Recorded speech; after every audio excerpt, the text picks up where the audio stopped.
अस्सलाम वालेकुम। आज मैं आपके सामने एक ऐसी वीडियो ला रहा हूँ जो कि काफ़ी लोग डिमांड कर रहे हैं और वो वीडियो है bad dates and allowance for receivables. ये एक टॉपिक है जो बज़ाहिर काफ़ी मुश्किल लगता है, लेकिन मेरा ख्याल है इतना मुश्किल नहीं है।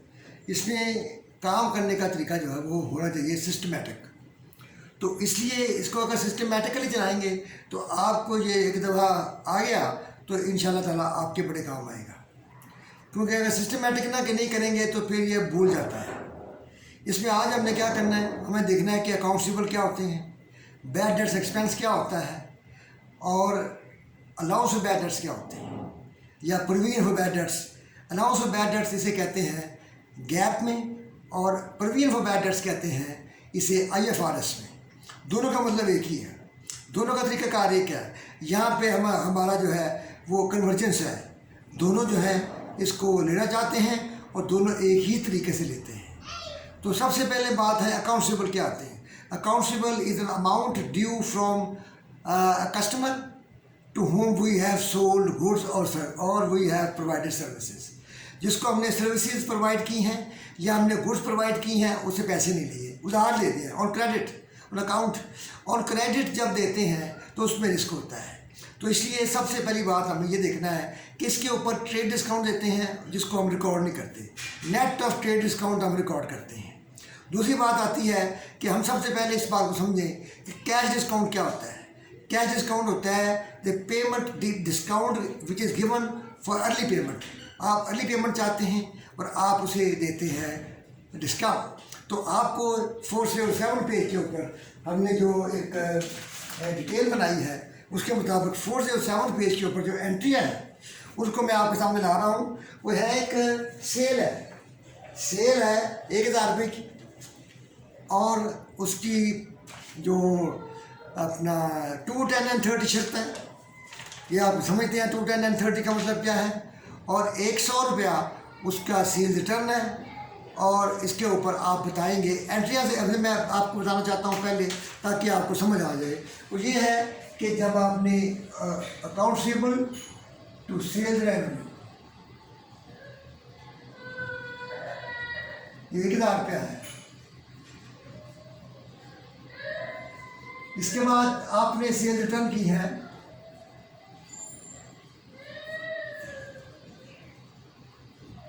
और आपके अकाउंट रिसीवेबल कम हो गए,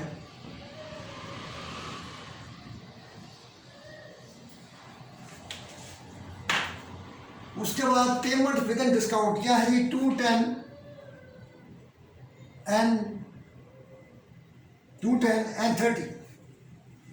ये इसकी रिक्वायरमेंट है। और ये आपने पेमेंट जो है जो 10 दिन के अंदर की है, मिसाल के तौर पर आप किसको एक 17 को पेमेंट की है, ये सेल रिटर्न कोई 5/1/17 को आ गई है, और आपने ये पेमेंट जो की है 8/1/17 को। ये मुख्तलिफ हो सकती है लेकिन ये विद इन डिस्काउंट पीरियड है। तो आपने पेमेंट की तो आपने यहाँ कैलकुलेट करना है, ये 900 पे करेंगे क्योंकि नेट ऑफ सेल हमें नेट सेल क्या है is equal to sales minus sales return. तो इसके मुताबिक होगी तो ये होगा कि आपने सेल्स हमारी है 1000 और सेल रिटर्न है 100, तो नेट सेल हमारी आ गई 900 रुपया। इसके ऊपर हम क्योंकि रिसीवेबल के ऊपर नेट रिसीवेबल के ऊपर जो आए उसके ऊपर हमने डिस्काउंट लेना है। तो डिस्काउंट है 2, 10 एंड 30, तो 2% लेंगे 900 रुपये discount is equal to 2% of 900 is equal to 18। तो हमारी एंट्री क्या होगी, कैश डिस्काउंट अलाउड 18,882, कैश आया हमारे पास, अकाउंट रिसीवेबल 900, ये ख़त्म हो गए। ये कार्रवाई आपने जानी है। ये कैलकुलेशन हमारी है कि सेल्स माइनस सेल्स रिटर्न, और इसके ऊपर हमने 900 के ऊपर 2% लेना है, वो 18 रुपये बनता है। 18 रुपये हमारा डिस्काउंट है। इसकी बैलेंसिंग फिगर जो है 882 वो कैश है, वो कैश आ गया हमारे पास। और अकाउंट से 900। इस तरीके से हमने कैश डिस्काउंट तब देते हैं जब उसने डिस्काउंट पीरियड के अंदर पेमेंट की हो। दूसरी बात यह है, अब प्रॉब्लम यह है कि जब क्रेडिट होता है, सेल होती है, तो हमारा ये तजर्बा है कि हमें कुछ लोग जो हैं वो कभी ना कभी हमें पैसे देने से इनकार कर देते हैं। वजह क्या है, या वो डेथ हो जाती है, या बिजनेस लॉसेज हो जाते हैं, या हमें भाग जाता है। वो भागता भी इसलिए बिजनेस लॉसेज हो गए हैं, वो देना चाहता है लेकिन नहीं दे पाता। तो इसी तरह उसके अलावा आप कोई और वजूहत हो सकती हैं। तो इस वजूहत की वजह से क्या होता है कि कुछ अमाउंट्स हमें रिकवरेबल नहीं होती। जब रिकवर नहीं होती तो हम उसे कहते हैं अनकलेक्टेबल्स। ये एक नॉर्मल रिस्क है। तो इसके लिए हम क्या करते हैं, बैड डेट्स एक्सपेंस क्रिएट करते हैं। बैड डेट एक्सपेंस क्या होता है? Bad debts expense is a losses due to sale और क्रेडिट। ये आप जब भी क्रेडिट करें, आप कर्जे देते हैं, बैंक कर्जे देते हैं, कई लोग कर्जे वापस नहीं करते। उनका कुछ खास हिस्सा होता है जो जिसको हम नॉर्मल समझते हैं, वो इस तरह गैस है, बिजली है, इससे कुछ नॉर्मल लॉसेज हैं जो कि इनएविटेबल यानी कि नागुज़ीर हैं। और वो जब लॉसेज होते हैं तो उन लॉसेज को हम नॉर्मल ट्रीट करते हैं। तो ये बैड डेट्स लॉसेज भी नॉर्मल हैं। इसका तरीक़ाकार ये है कि हम इनको लाना चाहते हैं कि अब एक IFRS का एक असूल है, वो ये है कि वो कहते हैं कि आपने मैचिंग कॉन्सेप्ट को डिस्टर्ब नहीं करना। मैचिंग कॉन्सेप्ट क्या है कि sales of the same years should be matched with the expenses of same year. आप उस साल के एक्सपेंसेस को उसी साल से मैच करेंगे, तो फिर to arrive at in order to arrive at the right profit और लॉस अकाउंट। तो इस तरीके से आप पहुंचना है। लेकिन प्रॉब्लम हमारा ये है कि जो एक्चुअल लॉस है वो हैपन होता है उस साल, तो हैपन नहीं होता, वो होता है अगले सालों में। अब ये प्रॉब्लम ये है कि हमें लॉस जो पता चला है कि लॉस हो गया है, ये लॉस हुआ है 2017 की सेल के ऊपर 19 में मिसाल के तौर पर। तो 19 का ये नहीं हो सकता कि आपकी सेल हो 2017 की और एक्सपेंस हो आपका 2019 का। This is wrong, this is against matching concept. और इसका क्या हाल है कि हम चाहते हैं कि ये उसी साल ही एक्सपेंस बन जाए। उसका हल एक आसान है कि वो IFRS और गैप हमें इजाज़त देता है कि आप अपने तजर्बे के बुनियाद पर माजी के पास एक्सपीरियंस को देखकर एक सर्टेन परसेंटेज ढूंढें और उस परसेंटेज से आप इसको जो है बैड डेट्स एक्सपेंस क्रिएट करें। इसके दो तरीके हैं, एक है सेल्स मेथड, इसका अलाउंस में एक डायरेक्ट राइट ऑफ मेथड है, और एक है क्या कहते हैं अलाउंस मेथड। सबसे पहले डायरेक्ट राइट ऑफ कब करते हैं, जब हैपन हो जाता है एक्चुअली। ये आमतौर पर छोटे बिजनेस के लिए होता है, और वो जब इसको करते हैं तो वो उस वक्त करते हैं कि जिस वक्त 19 में फर्ज करें ये हैपन हुआ है तो 19 में करेंगे तो उनका बिजनेस छोटा होता है, उस पर असर नहीं पड़ता, उसके रीडर्स वही खुद ही होते हैं, तो इसलिए उसमें कोई प्रॉब्लम नहीं। लेकिन जब रीडर्स और मैनेजमेंट दो मुख्तलिफ चीज़ें हों तो वहाँ ये फ़र्क पड़ता है। इसीलिए जो है हमें ये बताया गया है कि आप इसका एस्टिमेट करें। तो जब डायरेक्ट राइट ऑफ मेथड से करेंगे तो उसमें राइट ऑफ भी हो जाता है और एक्सपेंस भी क्लियर हो जाता है। तो इसमें क्या है, direct write off bad debt expense का तरीका क्या है? Direct write of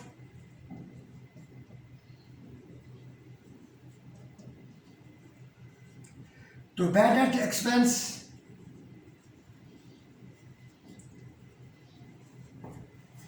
to account receivable. ये आपके किताब में एक 500 रुपये की अमाउंट है, इसमें एक फ़र्क नहीं पड़ता। उससे उन्होंने क्या है कि हमारा जो है ये डायरेक्ट राइट ऑफ कर दें, हमने राइट ऑफ कर दी।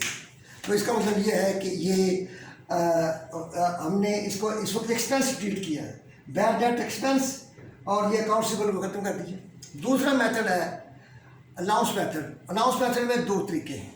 अलाउंस मेथड में आप क्या करेंगे कि एक एस्टिमेट करेंगे, और ये एक्चुअल है, ये जब चार्ज किया है जबकि एक्चुअल एक्सपेंस हो गया है, लेकिन हुआ दूसरे साल में, हमें पता चल गया 19 में, लेकिन हम चाहते हैं कि इसका एक एस्टिमेट 17 में ही डाल दिया जाए। 17 में डालने के लिए हम क्या करेंगे कि यहाँ पे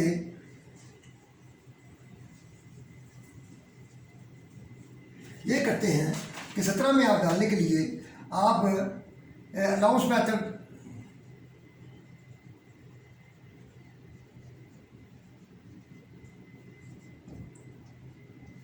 percentage of sales, percentage of accounts payable. Last balance जो होगा उसके ऊपर परसेंटेज लेनी है।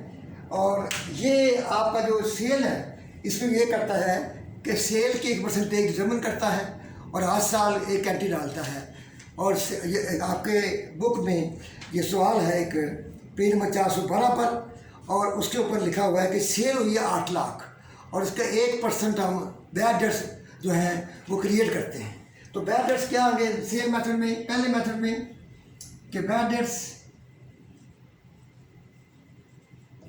Expense to allowance of bad dates.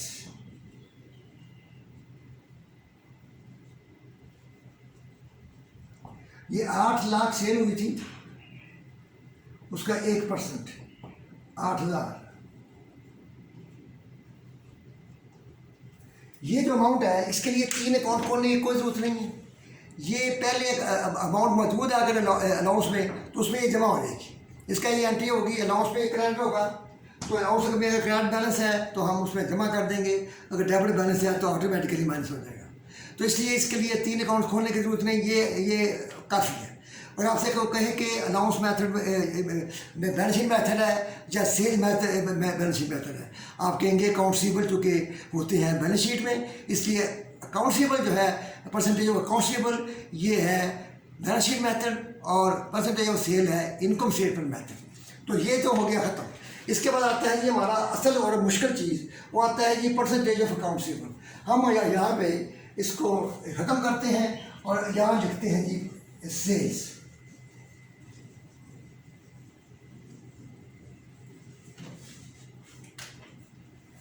Percentage of percentage of accounts payable method.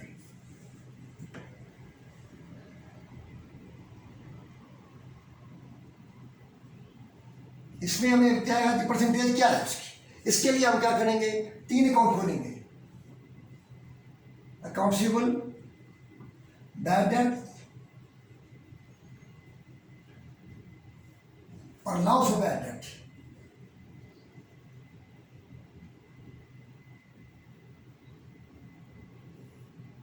पहला काम। दूसरा काम ये करना है कि जो अमाउंट वो दे रहा है 39,600 रुपया, वो कह रहा है जी यहाँ पे 39,600 हमारे पास बैलेंस है, ये आप ये ले लें। आपके क्या करना है, आपका 2 चीज़ें आ सकती हैं, या तो लिखा होगा और या ट्रायल बैलेंस दिया होगा। वहाँ से आपने अकाउंट्सेबल की फिक्र लेनी है और वो यहाँ लिख देनी। इसे अलाउंस की फिक्र लेनी है तो यहाँ लिख देनी है। ये है, ये मेरा ख्याल इसमें फिक्र है इसकी 528। अब वो कहते हैं जी हमारे पास इसमें गिवन है इस एग्जांपल में कि आपके बैलेंस कितना होना चाहिए। वो बैलेंस आपके कहता है जी 2,228 हमारा बैलेंस रहना चाहिए। ये बैलेंस है, यानी कि ये है, ये अमाउंट जो है ये परसेंटेज ऑफ रिसीवेबल पे ली गई है। आपको बता दी गई है कि परसेंटेज जो ऑफ रिसीवेबल पे ली गई है, आपने ले ली है।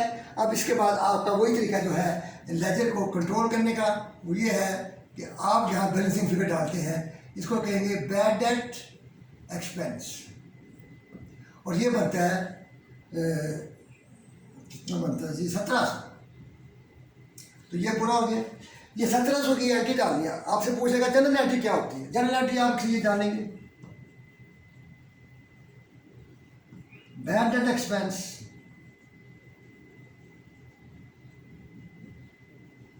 To allowance of bad dates,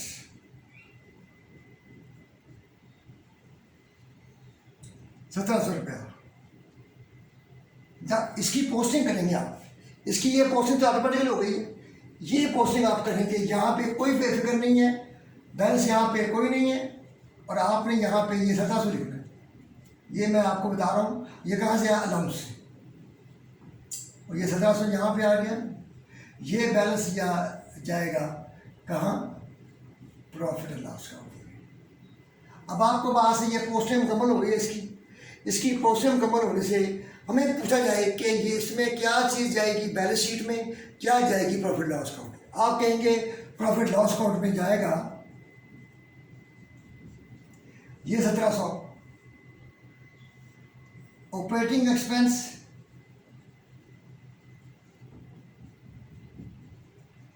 दो किस्म के होते हैं, एक होते हैं सेलिंग एक्सपेंस, एक होते हैं एडमिन एक्सपेंस। आप इसको लेंगे, इसमें भी ले सकते हैं, इसमें भी ले सकते हैं, तो ये 1700 यहाँ आ जाएगा। तो ये आपका जो है प्रॉफिट निकल आएगा इससे। लेकिन बैलेंस शीट में कैसे आएगा? बैलेंस शीट में आएगा ऐसे कि आप लिखेंगे करंट एसेट्स, ये बाद में बताएंगे कि करंट एसेट्स क्या होते हैं। अकाउंटेबल ये 39,600, इसको भी यहाँ बैलेंस करें, 39,600 यहाँ पे आएगा, 39,600 यहाँ पे, 39,600 यहाँ। और इसका अलाउंस आपने लेना है ये बैलेंस, क्योंकि हम ले रहे हैं एंडिंग बैलेंस। याद रखें प्रॉफिट लॉस अकाउंट में, बैलेंस शीट में, अकाउंट लेजर का एंडिंग बैलेंस जाता है। ये देखिए एंडिंग बैलेंस आ रहा है, और इस तरह ये एंडिंग बैलेंस, अलाउंस का एंडिंग बैलेंस आएगा। ये अमाउंट आएगी 2,228, और ये अमाउंट माइनस करेंगे तो ये बनती है 37,372। इसको कहते हैं नेट रियलाइजेबल वैल्यू।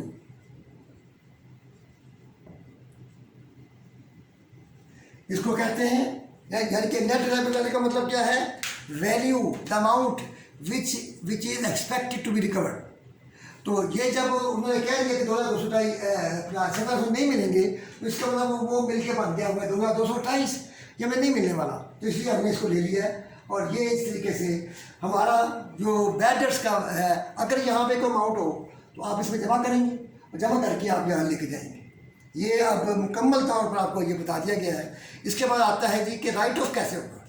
कल को वो आदमी कहता है जी आपने मुझे राइट ऑफ कर दिया है, लेकिन अब मैं पैसे देने को तैयार हूँ।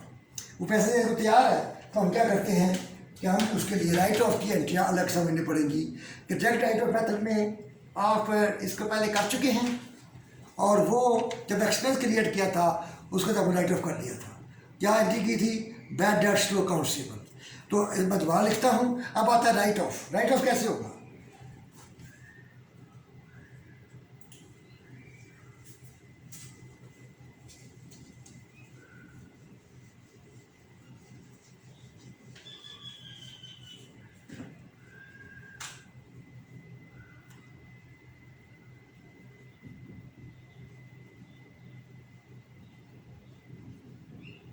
अकाउंट राइट ऑफ का मतलब क्या होता है? Write off mean to remove the asset from the balance sheet. ये आपने क्यों? Because it is not now it is uncollectable. ये अनकलेक्टेबल है, इसलिए इसको हम निकालें, क्योंकि हमारी फिक्र जो है वो नहीं चाहिए जो हमें मिलने वाली हो। जो मिल नहीं सकती उसको बैलेंस शीट में लाने का मतलब ये है कि आपकी बैलेंस शीट मिस स्टेटमेंट होगी। तो इस मिस स्टेटमेंट से बचने के लिए आपने एस्टिमेट एक माइनस कर दिया है। तो अब हम आते हैं कि अब राइट ऑफ, हमें कहा जाता है कि राइट ऑफ जो है वो आपके 500 रुपये हुए हैं। एक एक्सरसाइज है आपके बुक में, और उसके मुताबिक अब दो मेथड है। एक है direct write of,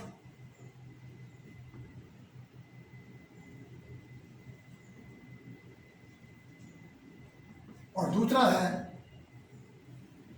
allowance method.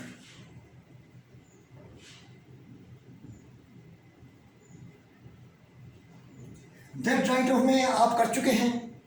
मिसाल के तौर पर आपने पहले की थी एंट्री डायरेक्ट राइट ऑफ में, वो की थी बैड डेट एक्सपेंस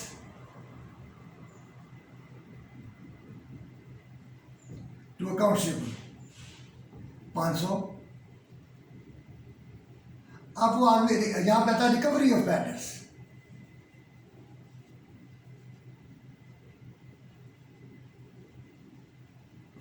जब रिकवरी ऑफ बैड डेट्स आता है तो इस मेथड में हम कहेंगे cash to bad debts recovered.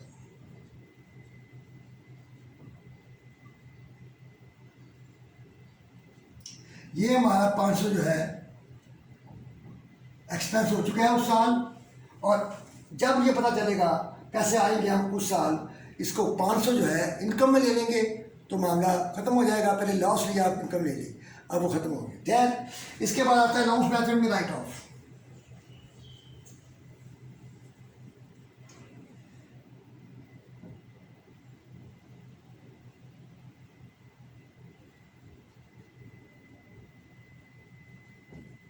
इसमें आप क्या करेंगे, आपने ये करना है कि चूंकि आपने इसका एस्टिमेट डाला हुआ है, अब एक्चुअल आ गया है, तो हम उसी में से निकाल देंगे। इसकी एंट्री होगी अलाउंस में, अलाउंस को डाइवर्ट करेंगे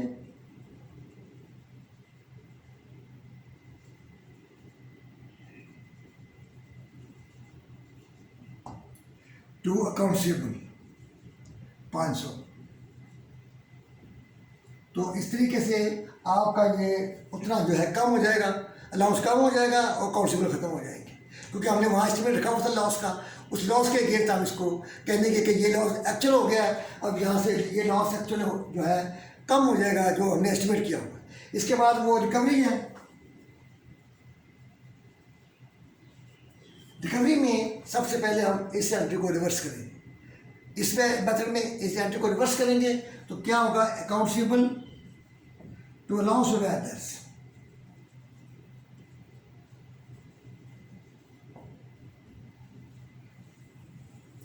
अब ये अलाउंस जो है ये उस पोजीशन पे आ गया जिस पे राइट ऑफ खत्म हो गया, अकाउंट रिसीवेबल बहाल हो गए हैं। अब आप कैश टू अकाउंट रिसीवेबल करें।